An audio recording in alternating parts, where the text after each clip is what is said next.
Welcome to the grim, dark future. Today we're taking a look at the highly anticipated Warhammer 40k Space Marine 2, developed by Saber Interactive and published by Focus Entertainment.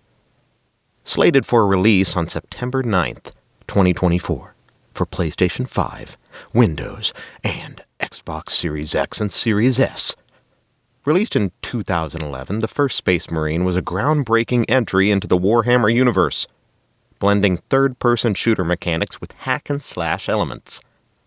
The first game was praised for its engaging combat system, which combined heavy weapons, melee attacks, and a robust narrative set in the Warhammer 40k universe. Officially announced on December 9th, 2021 during the Game Awards with a cinematic trailer, the sequel aims to build upon this foundation with enhanced graphics, expanded storylines, and deeper combat mechanics. Although it was originally planned for a 2023 release, it has been rescheduled to September 9th of this year. This delay has allowed the developers to polish the game and ensure a smoother launch, which is very good.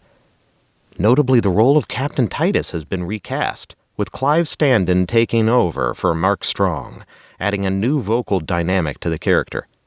Now, I am very green when it comes to Warhammer lore, so correct me on that if you find any mistakes in this next part. Set in the 42nd Millennium, Space Marine 2 unfolds during the Era Indomitus. Indomitus?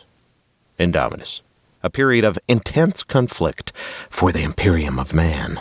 Following the return of Rebut Gileaman, the Primarch of the Ultramarines, the Imperium embarks on a colossal campaign known as the Indomitus Crusade. Their goal is to reclaim lost worlds and stave off the impending collapse of their empire. However, their resurgence is abruptly challenged by Hive Fleet Leviathan, a terrifying alien race known as the Xenomorphs, the Tyranids. This invasion triggers the Fourth Tyrannic War, plunging the galaxy into even deeper chaos. The game's narrative focuses on the efforts of Captain Titus, who has been imprisoned and tortured for a century by Inquisitor Thrax due to alleged heresy. Though he was later freed, Titus chose to join the Death Watch, a revered order of space marines dedicated to exterminating alien threats, believing he had disgraced his chapter. Players are again thrust into the role of Captain Titus, leading the charge against formidable enemies with a blend of melee and ranged combat.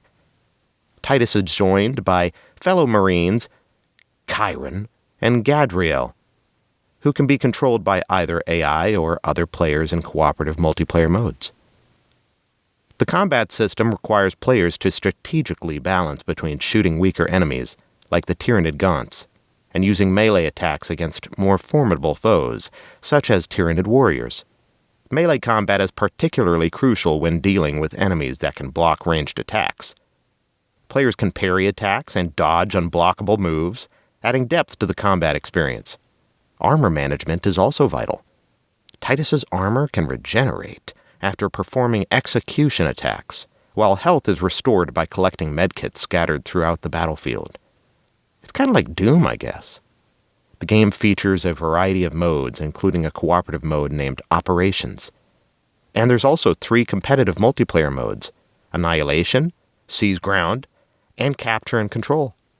Players can select from 6 different character classes and customize their avatars with an array of cosmetic items, allowing for a personalized gameplay experience.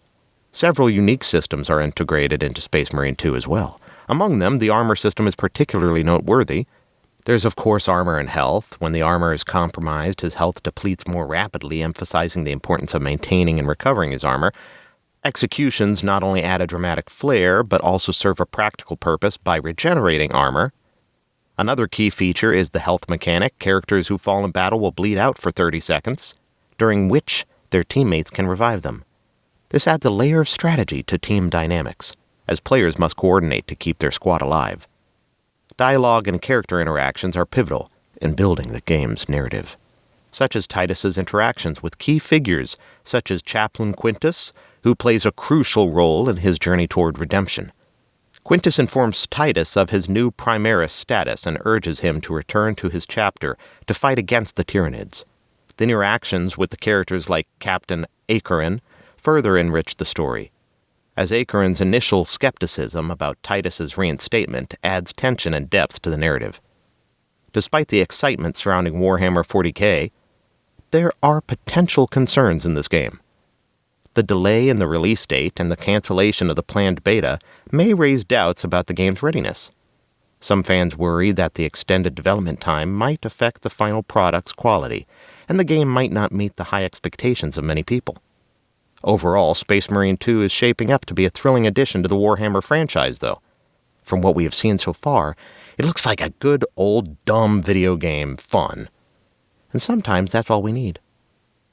As we count down to its release on September 9th, it's clear that this sequel has the potential to capture both longtime fans and newcomers. With its compelling story, brutal combat, and innovative systems, Space Marine 2 promises to deliver an unforgettable experience. With that, we come to the end. Subscribe to the channel if you enjoy what I do. There's also exciting perks available for channel members. Check them out. Like the video as it helps me a lot, and I will see you soon.